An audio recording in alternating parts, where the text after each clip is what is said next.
10 بیٹے تھے جناب عبد المطلب کے، انہوں نے 6 شادیاں کی مختلف وقتوں میں، 10 بیٹے تھے۔ نبی پاک علیہ السلام کی دادی جو ہیں سگی دادی، ان سے 3 بچے ہوئے جناب عبد المطلب کے، ایک حضرت عبداللہ، ایک جناب ابو طالب اور ایک زبیر۔ یہ 3 بچے، یہ سگے 2 چچا ہیں، باقی بھی چچا ہیں، ابو لہب بھی ہیں، دیگر بھی ہیں، جناب عباس بھی ہیں، لیکن یہ 2 سگے بھائی ہیں ابو طالب اور زبیر، حضرت عبداللہ رضی اللہ تعالیٰ عنہ کے۔ حضرت عبداللہ چھوٹے بیٹے ہیں جناب عبد المطلب کے، لیکن خوبصورت سب سے زیادہ تھے، حسین سب سے زیادہ تھے، اور بہادر سب سے زیادہ تھے، سخی سب سے زیادہ تھے، اور گفتگو کرنے کا ملکہ اور سلیقہ اور اپنی بات سمجھانا اور دل میں اتار دینا، اس کا طریقہ سب سے زیادہ آتا تھا۔ اور جب گفتگو کرتے حضرت عبداللہ تو کسی شخص کے چہرے پر نظر ٹکا کے نہیں، نظریں جھکا کے بات کرتے، اور کمال یہ تھا کہ حسن ہے، جمال ہے، جوانی ہے۔ ایک عورت فریفتہ ہو گئی، اس نے آ کے حضرت عبداللہ کو دعوت دی کہ میں اتنا کچھ دوں گی، آپ میری طرف متوجہ ہوں۔ آپ نے فرمایا خبردار، مرد کے لیے سب سے قیمتی چیز اس کی غیرت ہوتی ہے، میں غیرت مند ہوں، کبھی کسی ناجائز چیز کی طرف توجہ کر سکتا۔ یہ جو یہودی تھے نا، یہودی شروع سے بڑے مکار ہیں،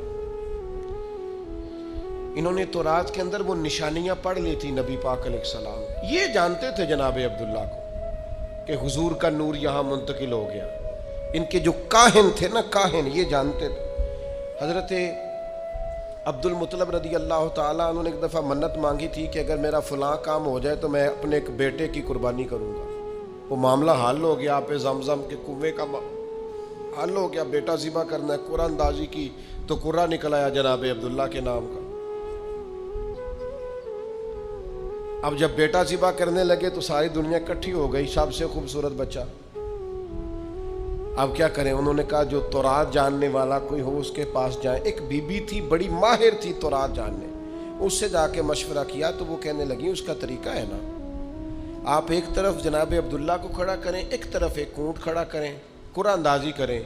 اگر تو قرہ نکلا حضرت عبداللہ کے نام کا تو اونٹ ڈبل کر کے پھر قرہ اندازی کر لیں، اور اگر پھر قرہ حضرت عبداللہ کے نام کا نکلا تو اونٹ 2 کی جگہ 4 کر دیں۔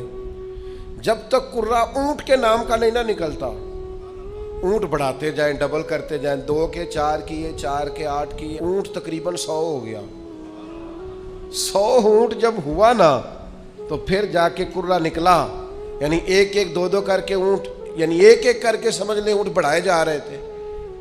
تو اب 100 اونٹ ہوا تو قرہ نکلا اونٹوں کے نام کا، تو 100 اونٹ ذبح ہوئے جناب عبداللہ کی طرف سے۔ اس وقت سے طے ہو گیا عربوں میں کسی کا خون بہا دینا ہو، کسی شخص کے انتقال پر دیت دینی ہو، جرمانہ تو 100 اونٹ ہے۔ اور یہ اس طرح طے ہوا کہ اسے نبی پاک نے بھی قائم رکھا ہے صلی اللہ تعالی علیہ وسلم۔ ایک شخص نے آ کے حضور سے کہا تھا آپ 2 ذبیحوں کے بیٹے ہیں، تو حضور مسکرائے۔ تو پوچھنے والوں نے پوچھا حضور 2 ذبیح کون سے؟ فرمایا ایک جناب اسماعیل اور ایک میرے والد جناب عبداللہ۔ ان کے لیے دمبا آ گیا تھا، گویا ان کے لیے 100 اونٹ بن گئے تھے، لیکن دونوں اللہ کے راستے میں قربان ہونے کو تیار۔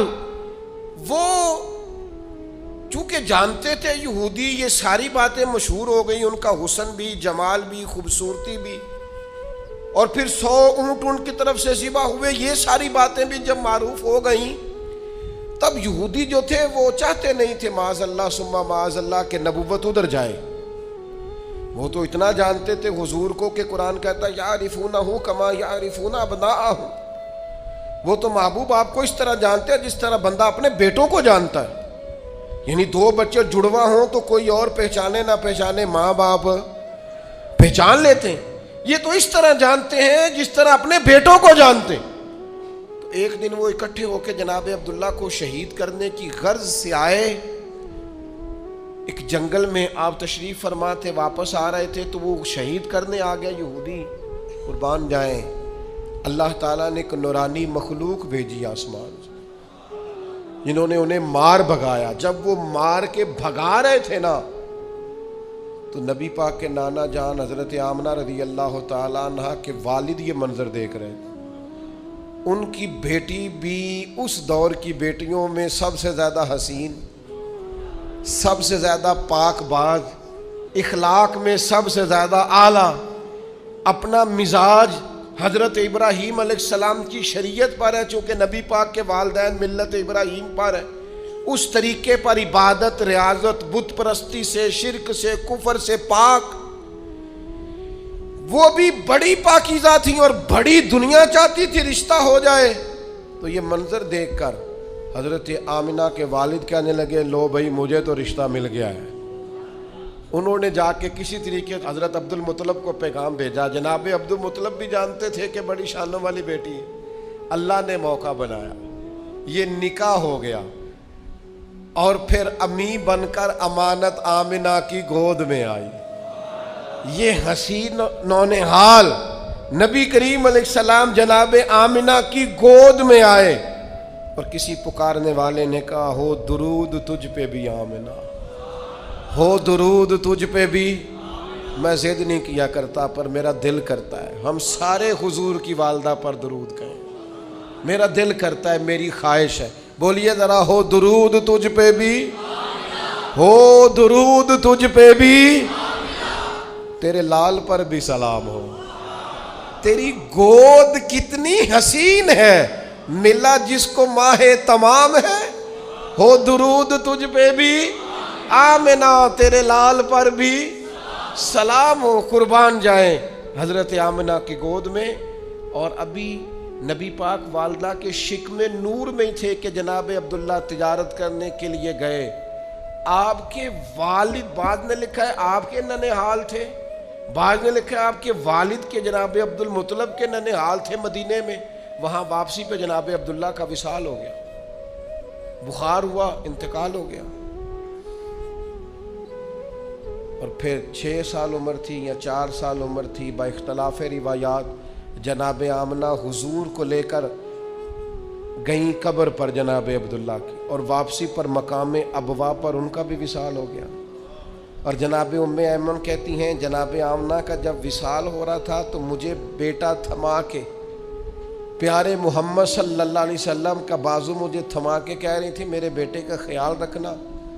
تو میں نے کہا جناب آمنہ آپ بھی جا رہی ہیں اور ان کے والد بھی چلے گئے. تو کہتی ہیں کہ وہ آرام فرما تھی، طبیعت ان کی علیل تھی. تو کہنے لگی ام ایمن سن، اس کے باپ بھی رخصت ہو گئے، میں بھی جا رہی ہوں، پر ہمارا ذکر کبھی دنیا سے نہیں جائے گا.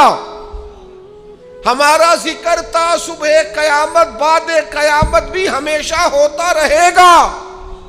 تو جناب ام ایمن کہتی ہیں میں نے کہا وہ کس طرح؟ تو کہتی ہیں بیماری کے عالم نے اشارہ کر کے کہنے لگی میں نے چونکہ پاکیزہ بیٹا پیدا کیا ہے لہذا میرا ذکر قیامت کے بعد تک بھی قائم رہے گا.